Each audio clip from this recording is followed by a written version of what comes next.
Here, you all stole that from the second act of my play.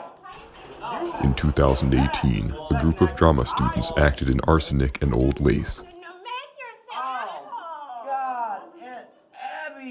a play about old women poisoning old men. You want to murder? You want to kill? After 3 years, a small group of them got together for a reunion table read. These are their stories.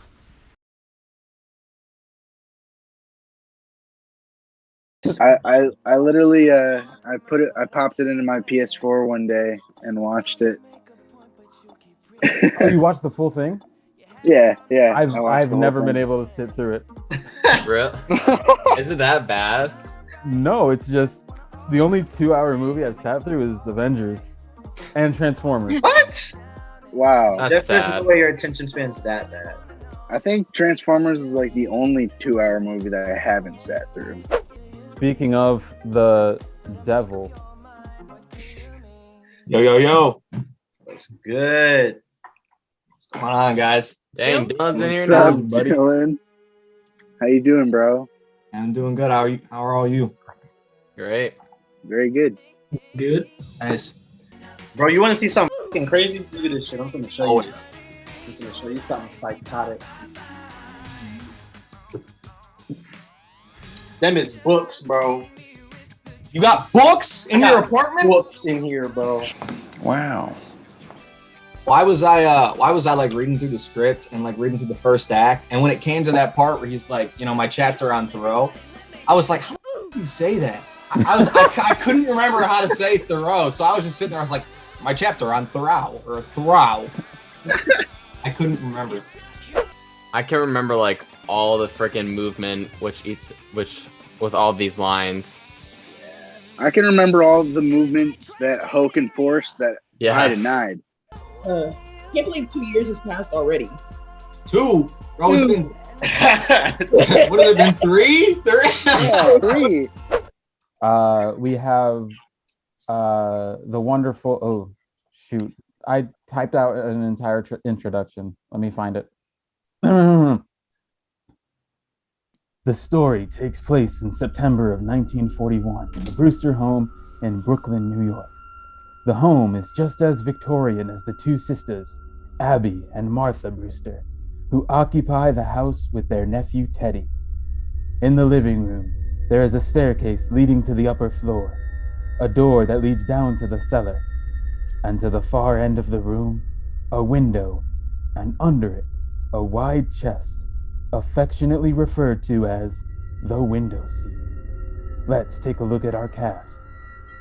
Introducing Mortimer Brewster, we have the renowned and talented Devion Ross. As Elaine Harper, we have the lovely Seneca Manning. Reprising her role as Aunt Abby, we have Sarah Hudson.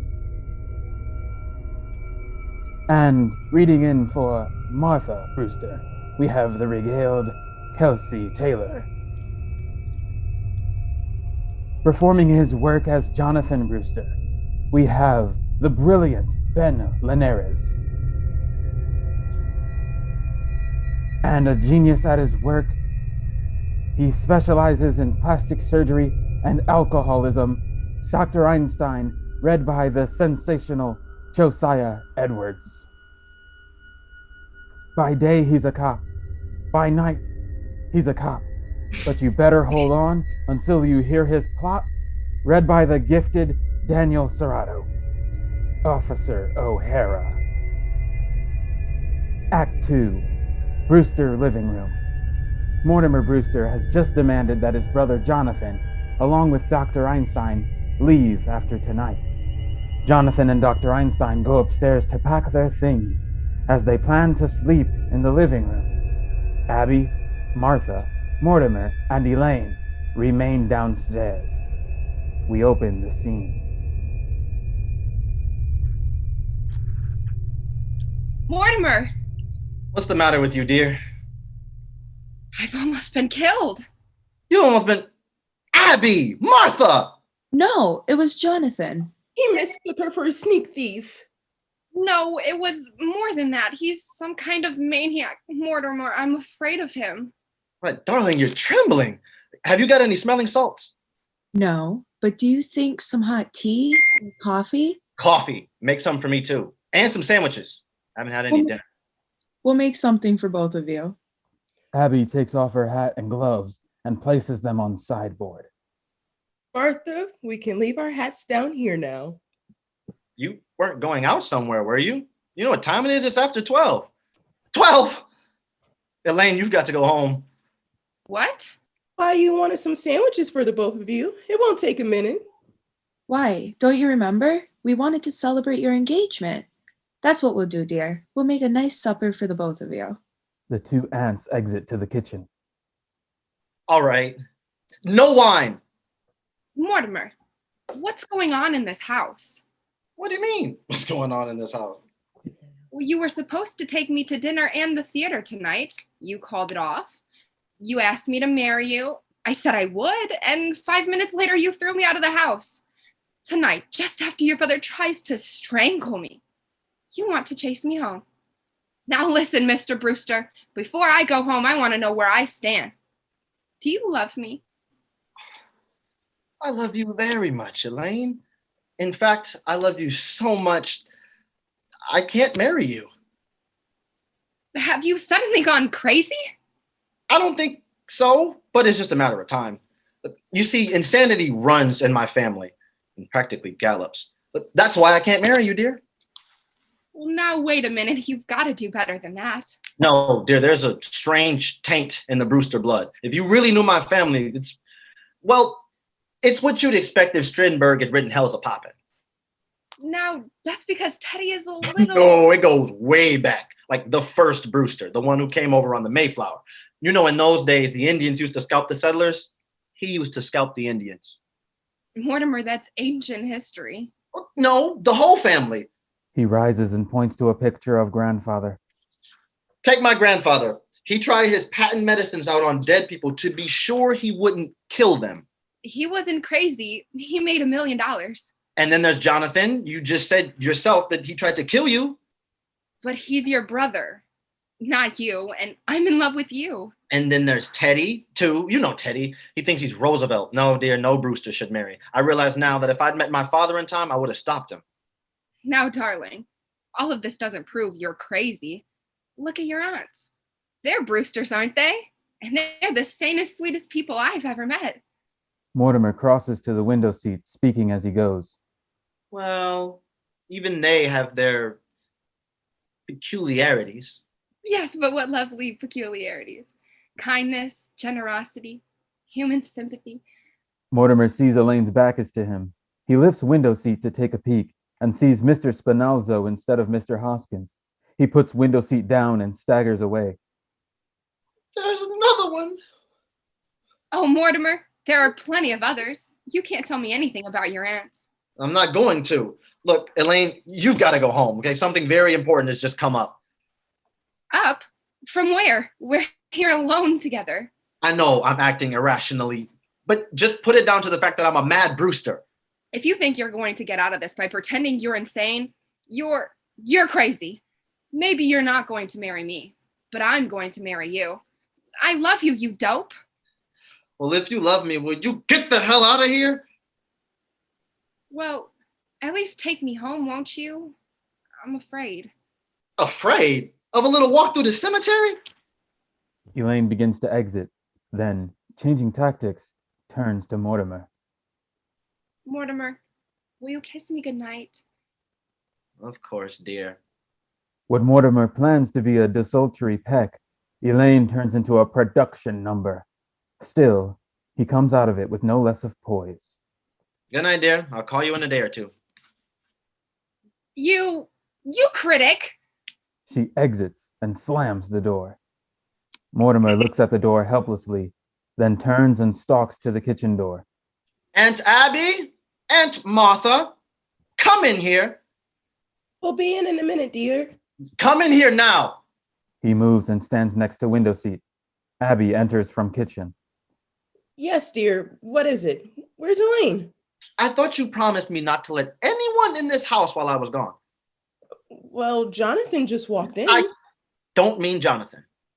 And Dr. Einstein was with him. I don't mean Dr. Einstein. Who's that in the window seat? We told you, Mr. Hoskins. Mortimer throws open window seat and steps back. That is not Mr. Hoskins. Abby, a little puzzled, walks to the window seat and looks in, then speaks very simply. Who could that be? Are you trying to tell me you've never seen this man before? I certainly am. Why, this fine how do you do? It's getting so anybody thinks he can walk into this house. Nah, Aunt Abby, don't try to get out of this. That's another one of your gentlemen. Mortimer, how dare you say such a thing? This man is an imposter. And if he came here to be buried in our cellar, he's mistaken. Aunt Abby, you admitted to me that you put Mr. Hoskins in the window seat. Yes, I did. Well, this man couldn't have just got the idea from Mr. Hoskins. By the way, where is Mr. Hoskins? He must have gone to Panama. Oh, you buried him. No, not yet. He's just down there waiting for for the services. Poor dear. We haven't had a minute, what with Jonathan in the house. Oh dear, we've always wanted to hold a double funeral, but I will not read services over a total stranger. A stranger?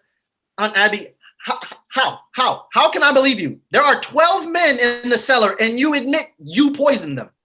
Yes, I did. Do you think I'll stoop to telling a fib? Martha! She exits into kitchen. At the same time, Jonathan enters through the upstairs arch onto the balcony and comes down quickly to the foot of the stairs. Oh, Mortimer, I'd like to have a word with you. A word's about all you'll have time for, Jonathan, because I've decided that you and your little doctor friend are going to have to get out of this house just as quickly as possible. I'm glad you recognize that you and I can't live under the same roof, but you've arrived at the wrong solution. Take your suitcase and get out. He starts to cross above Mortimer, anxious to get to the window seat, but Mortimer makes a big sweep around the table and cuts him off. Jonathan, you're beginning to bore me. You've played your little one-night stand in Brooklyn. Move on. My dear Mortimer, just because you've graduated from the back fence to the typewriter, don't think you've grown up. He takes a sudden step around Mortimer and gets to the window seat and sits. I'm staying, and you're leaving. And I mean now. If you think I can be frightened, look, if you think there's anything I fear. Jonathan rises. They stand facing each other. I've lived a strange life, Mortimer, but it's taught me one thing: to be afraid of nothing. They glare at each other with equal courage when Abby marches in from the kitchen, followed by Martha. Martha, just look and see what's in the window seat. Both men throw themselves on the window seat simultaneously. No, Aunt Abby! Mortimer turns his head slowly to Jonathan, light dawning on his face. He rises with smiling assurance.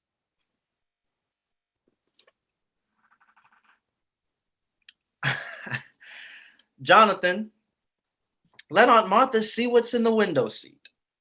Jonathan freezes dangerously. Mortimer crosses up to Abby. Oh, Aunt Abby, I owe you an apology, but I have very good news for you. Jonathan is leaving. He's taking Dr. Einstein and their cold companion with him. Jonathan rises but holds his ground. Jonathan, you're my brother. You're a Brewster. So I'm going to give you one chance to get away and take the evidence with you. You can't ask for more than that. Jonathan doesn't move. Very well. I'll have to call the police. Mortimer crosses to phone and picks it up. Don't reach for that telephone. He crosses near Mortimer. Are you still giving me orders after seeing what's happened to Mr. Spinalzo? Spinalzo? I knew he was a foreigner. Remember what happened to Mr. Spinalzo can happen to you too. Abby crosses and opens the door, and Officer O'Hara sticks his head in. Hello, Miss Abby. Oh, Officer O'Hara, is there something we can do for you? I saw your lights on. I thought there might be sickness in the house. Oh, you got company. I'm sorry I disturbed you. No, come in. Yes, come in. Come right in, Officer O'Hara. This is our nephew, Mortimer. Pleased to meet you. And this is our other nephew, Jonathan. Pleased to meet your acquaintance. Well, must be nice having your nephews visiting you. They can stay with you for a bit? I'm staying. My brother Jonathan is just leaving. Jonathan starts for the stairs. O'Hara stops him. I've met you here before, haven't I? I'm afraid not. Jonathan hasn't been home in years. Your face looks familiar to me. Maybe I've seen a picture of you somewhere. I don't think so. He hurries upstairs. Yes, Jonathan, I'd hurry if I were you. Your things are all packed anyway, aren't they? Well, you'll be wanting to say goodbyes. I'll be running along. What's the rush? I'd like to have you stick around till my brother goes. I just dropped in to make sure everything was all right. We're going to have some coffee in a minute. Won't you join us? Oh, I forgot the coffee. She hurries into kitchen. Well, I'd better make some more sandwiches. I ought to know your appetite by this time, Officer O'Hara. Don't bother. I'm due to ring in a few minutes. You can have a cup of coffee with us. My brother will be gone soon. Sit down.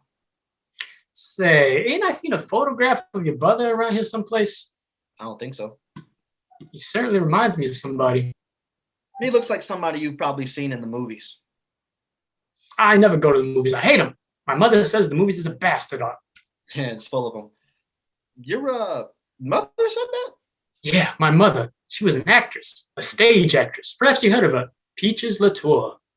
Sounds like a name I've seen on a program. What'd she play? Well, a big hit was Mutt and Jeff. Played it for 3 years. I was born onto it, the 3rd season. You were? Yep, Sioux City, Iowa. I was born in the dressing room at the end of the 2nd act, and Mother made the finale. What a trooper. That must be a good story in your mother. You know, I write about the theater. You do? Say, you're not Mortimer Brewster, the dramatic critic. Yes. Well, I certainly am glad to meet you. Say, Mr. Brewster, we're in the same line of business. We are? Yeah, I'm a playwright. Oh, this being a police force is just temporary. How long have you been on the force? 12 years. I'm collecting material for the play. I'll bet it's a honey. Well, it ought to be. With all the drama I see being a cop, Mr. Brewster, you got no idea what goes on in Brooklyn. I think I have. Say, what time you got? 10 after 1. Oh, gee, I gotta ring in. He starts for the door, but Mortimer stops him. Wait a minute, O'Hara. On that play of yours, I may be able to help you. You would? Say, it was my fate walking in here tonight. Look, I'll tell you the plot. At this point, Jonathan enters on the balcony, followed by Einstein. They each have a bag. At the same time, Abby enters from the kitchen. Helpful as the cop has been, Mortimer does not want to listen to his plot.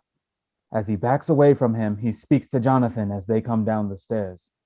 Oh, you're on your way, huh? Good. You haven't got much time, you know. Well, everything's just about ready. Oh, you're leaving now, Jonathan? Goodbye. Goodbye, Dr. Einstein. She notices an instrument case above the window seat. Oh, doesn't this belong to you? This reminds Mortimer of Mr. Spinalzo, too. Yes, Jonathan, you can't go without all of your things. Well, O'Hara, it was nice meeting you. I'll see you again and we'll talk about your play. Oh, I'm not leaving now, Mr. Brewster. Why not? Well, you just offered to help me with my play, didn't you? You and me are going to write my play together. I can't do that, O'Hara. I'm not a creative writer. I'll do the creating. You just put the words to it. But O'Hara. No, sir, Mr. Brewster. I ain't leaving this house until I tell you the plot. He crosses and sits on window seat. In that case, Mortimer, we'll be running along.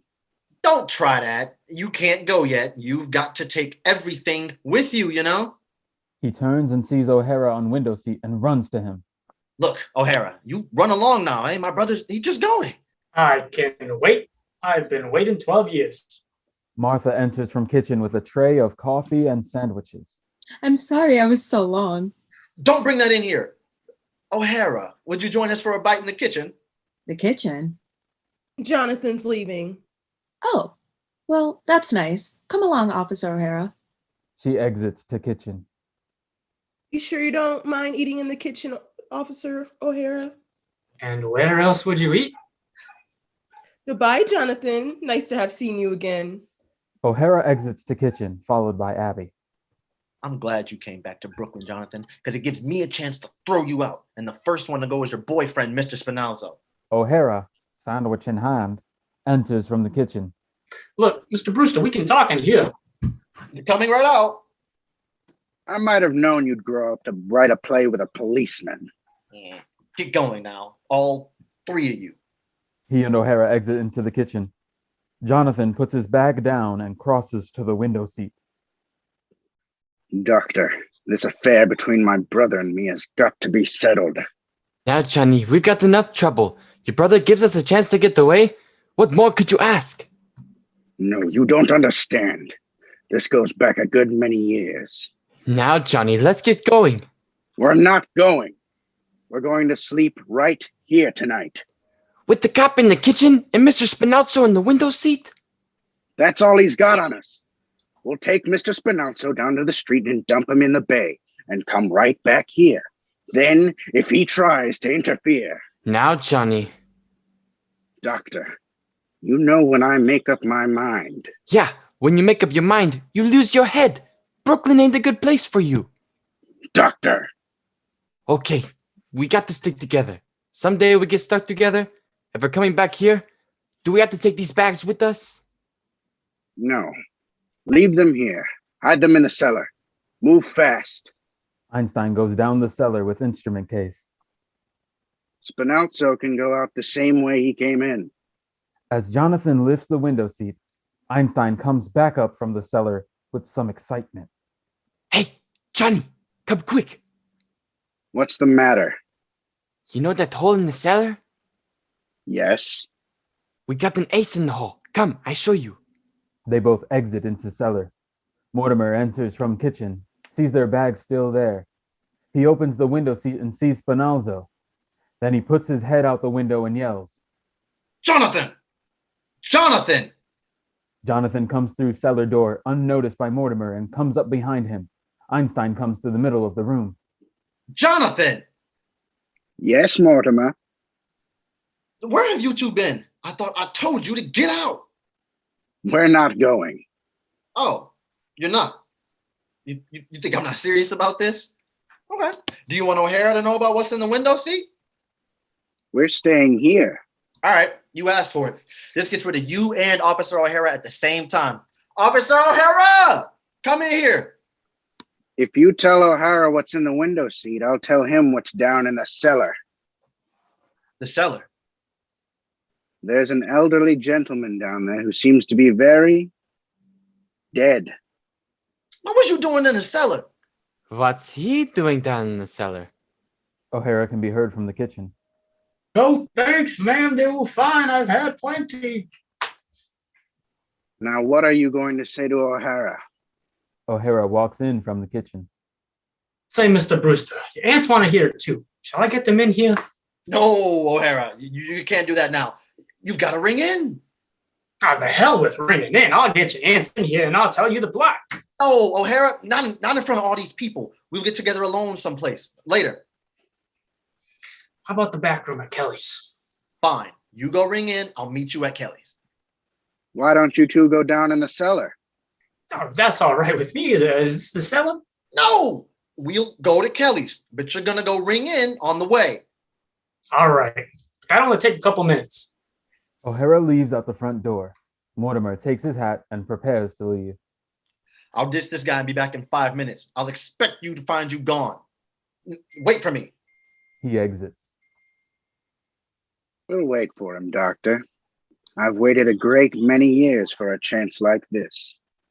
We've got them right where we want him. Did he look guilty? Abby and Martha enter from the kitchen. Abby speaks as she enters. Have they gone? She sees Jonathan and Einstein. Oh, we thought we heard somebody leave. Just Mortimer, and he'll be back in a few minutes.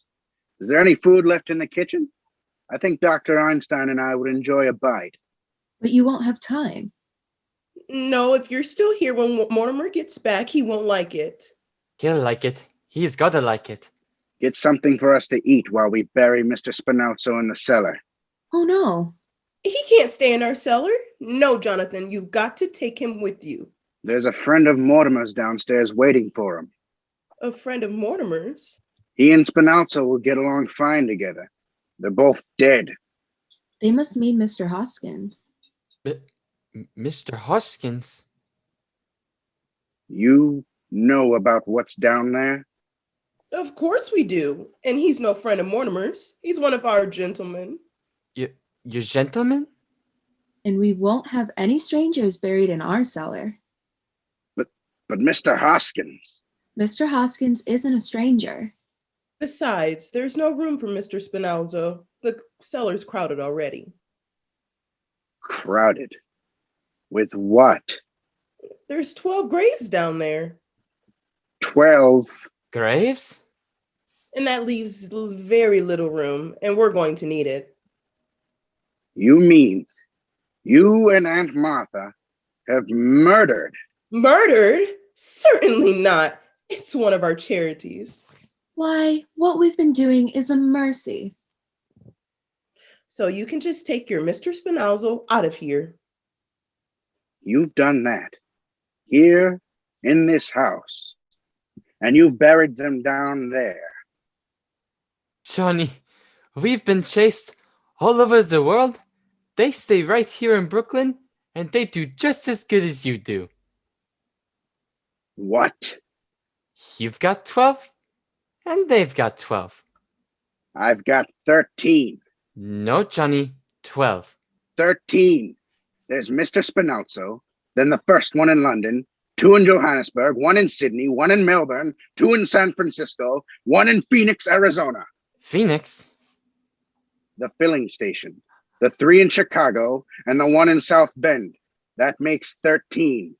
But you can't count the one in South Bend. He died of pneumonia. You wouldn't have got pneumonia if I hadn't shot him. No, Johnny. He died of pneumonia. He don't count. I say 13. No, Johnny. You've got 12, and they've got 12. The old ladies are just as good as you are. The two aunts smile at each other happily. Jonathan turns, facing them menacingly. Oh, they are they? Well, that's easily taken care of. All I need is one more. That's all, just one more. Mortimer enters hastily from the front door, then turns to them with a nervous smile. Well, here I am. End of Act 2. Good job. Wonderful. That was as hilarious as it ever was. Oh, I had to contain my laughter a good many times. Bro, Josiah wins. Wait, what? MVP? Is that Arnold Palmer? Yes, sir. Is it half? That is the holy grail of all drinks. So good. Mm.